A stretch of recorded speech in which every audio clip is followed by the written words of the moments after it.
Assalamualaikum warahmatullahi wabarakatuh. Salam sejahtera bagi kita semua.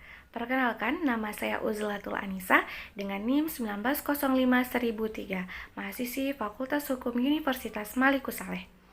Pada kesempatan kali ini, izinkan saya untuk memaparkan jawaban dari UAS Hukum Jaminan 6A dengan dosen pengampu Bapak Arif Rahman SH MH. Langsung saja. Nomor 1. Apa yang dimaksud dengan asas pemisahan vertikal dan asas pemisahan horizontal di dalam UU-PA? Asas peletakan vertikal adalah asas pemilikan tanah dan segala benda yang melekat padanya sebagai satu kesatuan yang cap menjadi satu. Asas pemisahan horizontal adalah asas memisahkan tanah dan segala benda yang melekat pada tanah tersebut. 2. Apa yang dimaksud dengan privilege di dalam KUH Perdata? Jelaskan dengan contoh. Menurut ketentuan pasal 1134 KUH Perdata, hak istimewa atau privilege adalah suatu hak yang diberikan oleh undang-undang kepada seorang kreditur yang menyebabkan ia berkedudukan lebih tinggi daripada yang lainnya, semata-mata berdasarkan saat piutang itu. Contoh beberapa hak istimewa yang diberikan antara lain yaitu: yang pertama, usia, yang kedua, agama, yang ketiga, bahasa, selanjutnya yang keempat, pendidikan, yang kelima, kewarganegaraan, yang keenam, penampilan, dan yang ketujuh yaitu ukuran badan. Nomor 3. Jelaskan apa yang dimaksud dengan perjanjian pinjaman uang, perjanjian gadai, perjanjian fidusia, dan perjanjian hak tanggungan, disertai dengan masing-masing contohnya. Menurut pasal 1754 KUH Perdata, definisi pinjam-meminjam adalah suatu perjanjian di mana pihak yang satu memberikan kepada pihak yang lain satu jumlah tertentu atau barang-barang yang habis karena pemakaian, dengan syarat bahwa pihak yang terakhir ini akan mengembalikan sejumlah uang yang sama dengan jenis dan mutu yang sama. Yang kedua, yaitu pengertian gadai diatur dalam pasal 1150 KUH Perdata yang berbunyi, gadai adalah suatu hak yang diperoleh kreditur atas suatu benda bergerak yang diserahkan kepadanya oleh kreditur oleh kuasanya sebagai jaminan atas utangnya, dan yang memberikan wewenang kepada kreditur untuk mengambil pelunasan piutangnya dan barang itu dengan mendahului kreditur-kreditur lain dengan pengecualian biaya penjualan sebagai pelaksanaan putusan atas tuntutan mengenai pemilikan atau yang harus didahulukan. Contohnya, ada seseorang berhutang uang sebesar 1 juta rupiah dengan si yang memberikan hutang. Lantas, si berhutang di sini harus menyerahkan barang gadaiannya yang dapat dijadikan jaminan untuk melunasi utangnya kepada yang memberikan hutang untuk mengambil pelunasan terhadap hutangnya.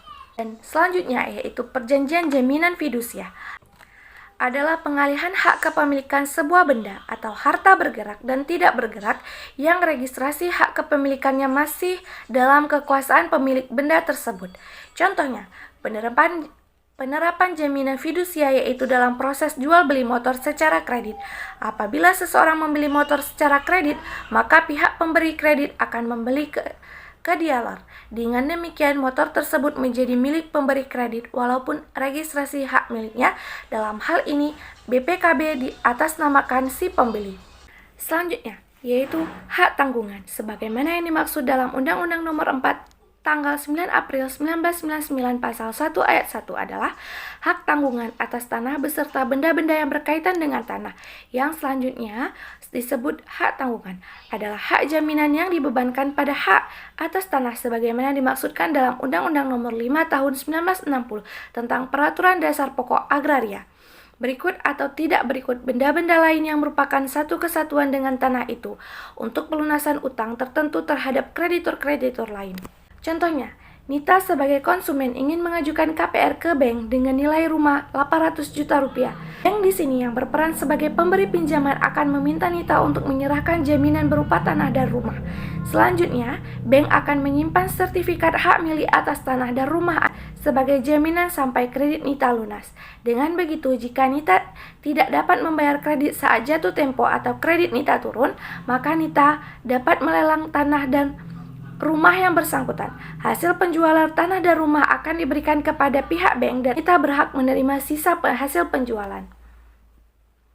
Selanjutnya yaitu nomor 4. Jelaskan macam-macam bank garansi serta perbedaannya dengan jaminan perorangan. Macam-macam bank garansi antara lain yaitu yang pertama bid bond atau tender bond, merupakan bank garansi yang diterbitkan oleh bank atas permintaan nasabah untuk mengikuti suatu lelang atau tender. Dasar penerbitannya adalah undangan tender. Yang kedua, performance bond, merupakan bank garansi yang diterbitkan oleh bank syariah atas permintaan nasabah untuk melaksanakan suatu pekerjaan, proyek, pengadaan barang. Nah, dasar penerbitannya adalah pengumuman pemenang tender, suatu perintah kerja, purchase order, dan surat perjanjian borongan. Yang kedua yaitu payment bond, merupakan bank garansi yang diterbitkan oleh bank atas permintaan nasabah untuk penarikan uang muka atas suatu pekerjaan atau pengadaan. Dasar penerbitannya adalah kontrak kerja, suatu perjanjian kerja, dan surat perjanjian borongan. Retention bond merupakan bank garansi yang diterbitkan oleh bank atas permintaan nasabah sebagai jaminan atas pemeliharaan perawatan setelah suatu pekerjaan atau proyek selesai. Dasar penerbitannya adalah kontrak kerja, surat perjanjian kerja, surat perjanjian borongan, berita acara serah terima, dan addendum kontrak. Selanjutnya yaitu purchasing bond, merupakan bank garansi yang diterbitkan oleh bank atas permintaan nasabah sebagai jaminan atas terlaksanakannya suatu pembelian barang. Dasar penerbitannya adalah purchase order dan kontrak jual beli. Selanjutnya, payment bond merupakan bank garansi yang diterbitkan oleh bank atas permintaan nasabah, misalnya untuk persyaratan pembayaran ke supplier dalam suatu sistem keagenan, distributor barang dan jasa. Nah, dasar penerbitannya adalah surat pengangkatan atau penunjukan keagenan atau distributor dan permintaan penerbitan bank garansi dari pabrik. Selanjutnya yaitu custom bond, merupakan bank garansi yang diterbitkan oleh bank atas permintaan nasabah, misalnya menangguhkan bea masuk barang selagi menunggu keputusan dari Departemen Keuangan atau Ditjen Bea dan Cukai yang membebaskan bea masuk atas barang tersebut.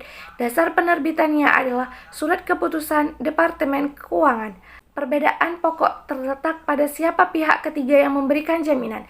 Jika dalam jaminan perorangan yang memberikan jaminan adalah orang perorangan atau manusia, sedangkan dalam corporate guarantee atau bank garansi yang memberikan jaminan pelunasan utang adalah badan hukum baik berupa PT, bank maupun lembaga penjamin. Selanjutnya, yang kelima, apa yang dimaksud dengan resi gudang dan proses terjadinya resi gudang tersebut? Jelaskan dengan contoh.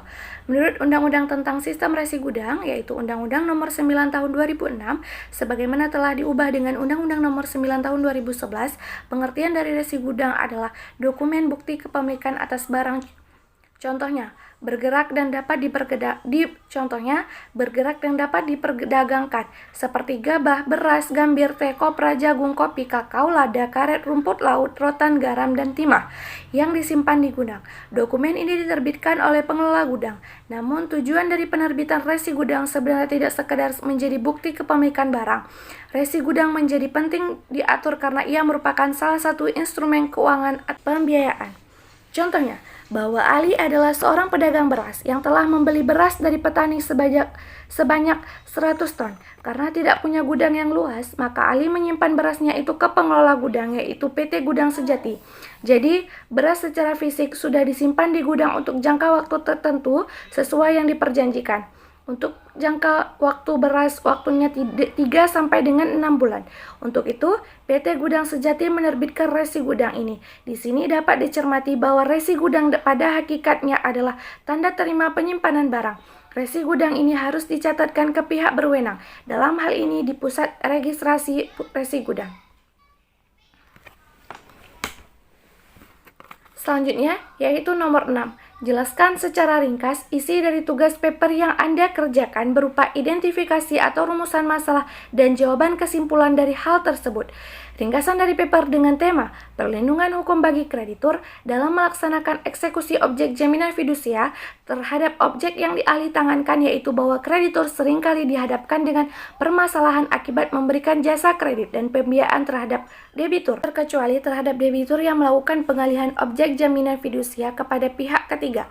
Permasalahan menjadi semakin rumit karena akibat objek jaminan yang dialih tangankan oleh debitur dan pihak ketiga tersebut, baik melalui jual beli sewa sewa atau lainnya, maka akan terjadi persinggungan hak antara pihak ketiga selaku penguasa objek dengan kreditur selaku pemilik sah objek tersebut. Kesalahan dalam penelitian ini adalah bagaimana perlindungan hukum terhadap kreditur dalam melaksanakan eksekusi objek jaminan fidusia jika debitur melakukan pengalihan objek. Dari hasil pembahasan diketahui secara konseptual bahwa debitur yang melakukan pengalihan objek jaminan fidusia pihak ketiga mengakibatkan perjanjian fidusia menjadi hapus disebabkan dalam perjanjian objek jaminan fidusia merupakan salah satu unsur penting dari perjanjian fidusia bahwa terdapat suatu konsekuensi hukum apabila suatu objek jaminan fidusia tersebut kehilangan hak kebendaannya. Perlindungan hukum bagi kreditur dalam suatu perjanjian jaminan fidusia lahir dari peraturan akta pembebanan jaminan fidusia yang dibuat secara notaris dan pendaftaran ke kantor pendaftaran fidusia demi mendapatkan sertifikat jaminan fidusia.